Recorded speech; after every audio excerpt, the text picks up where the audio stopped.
that they believe or wanted to believe these people. Because this was the thing. Let's say you do something really bad, right? And this is just one example. You do something really bad to somebody. You probably, unless you're a psychopath, you're going to regret it.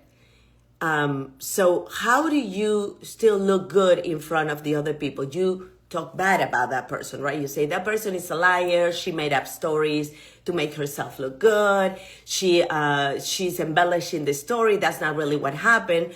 So if your victim decided to speak up, there is already a report about that person, right?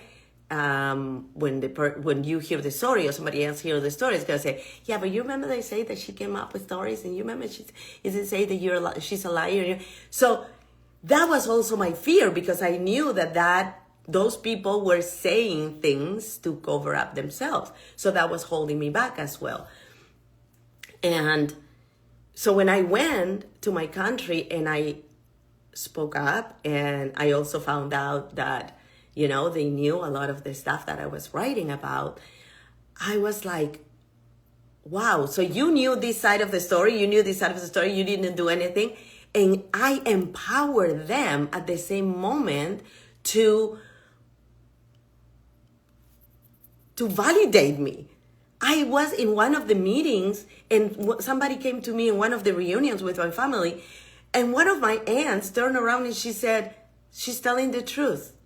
I remember that.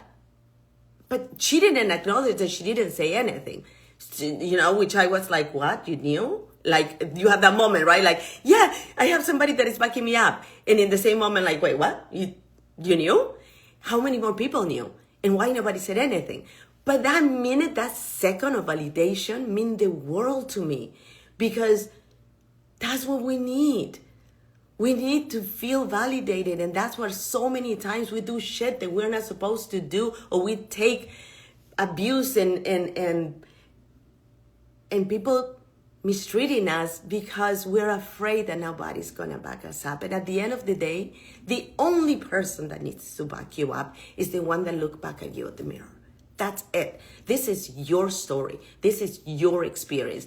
This is what you went through. This is your perception of the situation. You don't have to convince anyone. You don't need somebody to say, yes, it's true. I grew up saying something and immediately saying, you can ask so-and-so, or this person was there. Like, I needed a witness.